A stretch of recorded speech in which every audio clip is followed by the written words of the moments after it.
আমার কাছে মনে হয়েছে যে আসলে যে কিছু কিছু কোয়েশ্চেন আমার দর্শকদের মনে উকি দেয় প্রায়, সেগুলো নিয়ে যদি আমি একটু কথা না বলি তাহলে ডে বাই ডে এটা অন্যরকমভাবে আসলে যাচ্ছে বিষয়টা। আমি আসলে আমার যারা শুভাকাঙ্ক্ষী আছেন, যারা আমাকে ভালোবাসেন, তাদের সাথে কিছু বিষয় শেয়ার করতে এসেছি। হাসপাতাল থেকে সরাসরি লাইভে এলেন নায়িকা শবনম বুবলী। বেশ কিছুদিন ধরেই দ্বিতীয় সন্তান ইস্যুতে আলোচনার শীর্ষে ছিলেন এই নায়িকা। রোজার ঈদের পর থেকেই তিনি ক্যামেরার আড়ালে। জানা গেছে, সন্তান জন্ম দেওয়ার উদ্দেশ্যে রাজধানীর এভারকেয়ার হাসপাতালে 1 সপ্তাহ ধরে ভর্তি আছেন বুবলী। কিন্তু স্বামী শাকিব খান এই পর্যন্ত তাকে দেখতে আসেনি, এমনকি একটা ফোন করেও কোনো খোঁজ নেয়নি। কেন এরকম হচ্ছে আমার সাথে, কেন এই ধরনের গেম? আমার বেবির বাবা যিনি, ওনাকে একটু ফোন দিন, আমি একটু কথা বলবো, বিকজ আমি জানি না আমি সার্ভাইভ করবো কিনা। আমার বাসায় একটু ফোন দিন, আমি আম্মুর সাথে কথা বলবো। আমি বাসায় ফোন দিয়ে আমি হাওয়া করে কাঁদতেছি।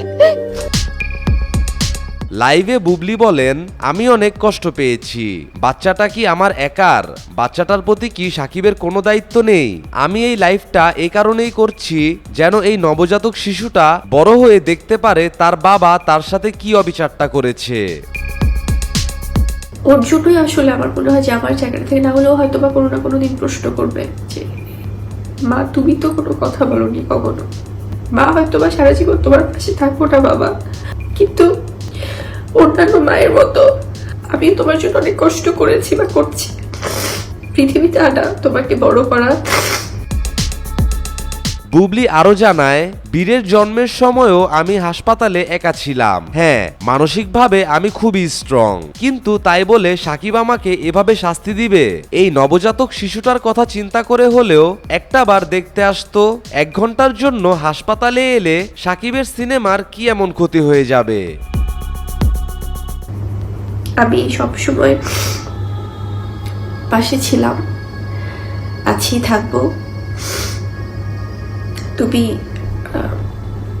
মানুষের মতো মানুষ হও বাবা, এবং একটি কথা মনে রেখো, তোমাকে তোমার মা, আমরা সবাই তোমাকে খুব ভালোবাসি বাবা। বাবা সাকিবকে উদ্দেশ্য করে আরো কিছু কথা বলেছেন নায়িকা শবনম বুবলী। চলুন আমরা তার কথাগুলো শুনে আসি। আমি যতই জিনিসগুলোকে অন্যভাবে মানে সুন্দর করে সবাইকে সম্মান দিয়ে জিনিসগুলো সামনে আনছি, কিন্তু ততই অন্যভাবে জিনিসগুলো হয়তো বা কেউ কেউ ভাবছে যে আমাকে অসম্মান করলে বা আমাকে অন্যভাবে ছোট করলে বা ইনসাল্ট করলে হয়তো বা অনেক কিছু, কিন্তু ইটস নট লাইক দ্যাট। দিন শেষে তো আমিও একজন মানুষ, আমারও পরিবার আছে, আমারও বাবা মা আছে, আমারও ভাই বোন আছে, আমারও সন্তান আছে। তো দেখুন, আমরা প্রত্যেকে মানুষ, তো আমরা কিন্তু কেউ ভুলের ঊর্ধ্বে নই।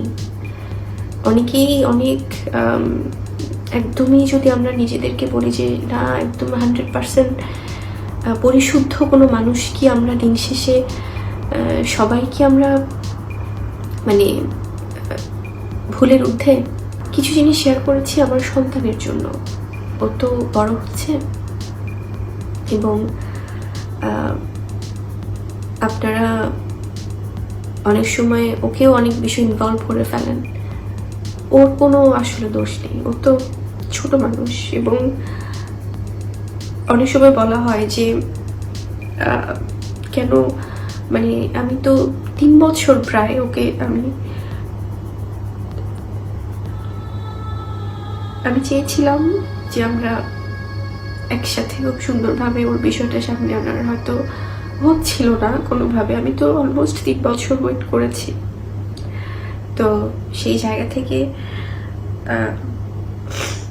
এবং ওর বিষয়টা সামনে আনার পরেও কিন্তু আমি কারোর বিষয়ে কোনো অভিযোগ করিনি, এবং আজকেও আমি কোনো অভিযোগ করছি না। ওর জন্যই আসলে আমার মনে হয় যে আমার জায়গা থেকে না হলেও হয়তো বা কোনো না কোনো দিন প্রশ্ন করবে যে মা তুমি তো কোনো কথা বলোনি কখনো। আমি আমার সন্তান শেহজাদের উদ্দেশ্যে বলতে চাই, বাবা শেহজাদ, মা হয়তো বা সারা জীবন তোমার পাশে থাকবো না বাবা, কিন্তু অন্যান্য মায়ের মতো আমি তোমার জন্য অনেক কষ্ট করেছি বা করছি। তোমাকে পৃথিবীতে আনা, তোমাকে বড় করা, তোমার জন্য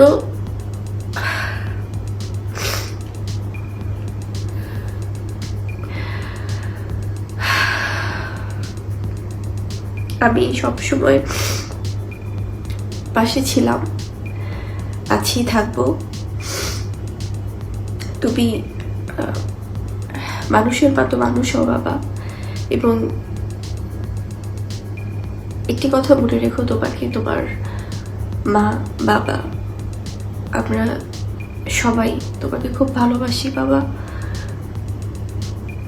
তুমি হয়তোবা আমার জায়গা থেকে আমি সবসময় সেরাটুকু তোমার জন্য দিতে পারি না, কিন্তু আমি তোমাকে অনেক ভালোবাসি বাবা। আপনারা সবাই ভালো থাকবেন, আমার ছেলের জন্য দোয়া করবেন।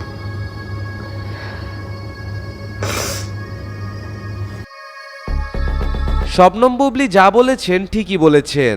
বুবলির কথার সাথে আমি একমত।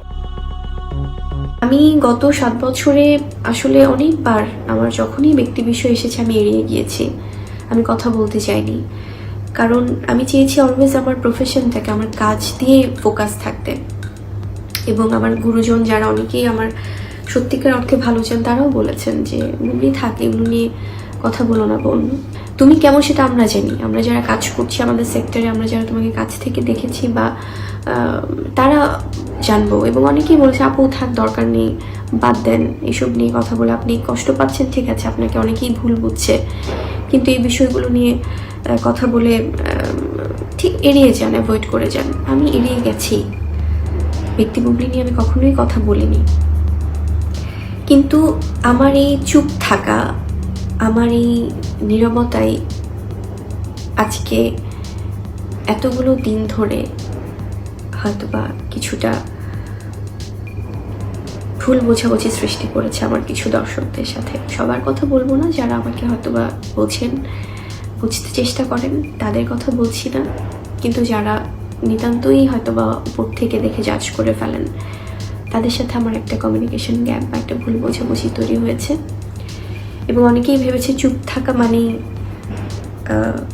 সম্মতির লক্ষণ, মৌনতাই সম্মতির লক্ষণ। তো সেই জায়গা থেকে আমার কাছে মনে হয়েছে আমার এই বিষয়গুলো নিয়ে কথা বলা উচিত, জাস্ট শেয়ার করা উচিত। এবং আমি কখনোই কারো বিরুদ্ধে, আপনারা যদি আমাকে একটু পর্যবেক্ষণ করে থাকেন, যদি সময় থাকে কারো, সেই জায়গা থেকে আপনারা জানবেন যে আমি কোনোদিনও কারো বিরুদ্ধে কখনো কথা বলিনি, কাউকে ছোট করে কখনো কথা বলিনি, সেটা ন্যাশনাল টেলিভিশন চ্যানেল হোক, সেটা ইউটিউব হোক, বা এখন তো ইউটিউবে অনেক বেশি মানুষ অ্যাক্টিভ, সোশ্যাল মিডিয়াতে ফেসবুকে অনেক বেশি অ্যাক্টিভ। তো সেই জায়গা থেকে কোনোদিনও আমি কাউকে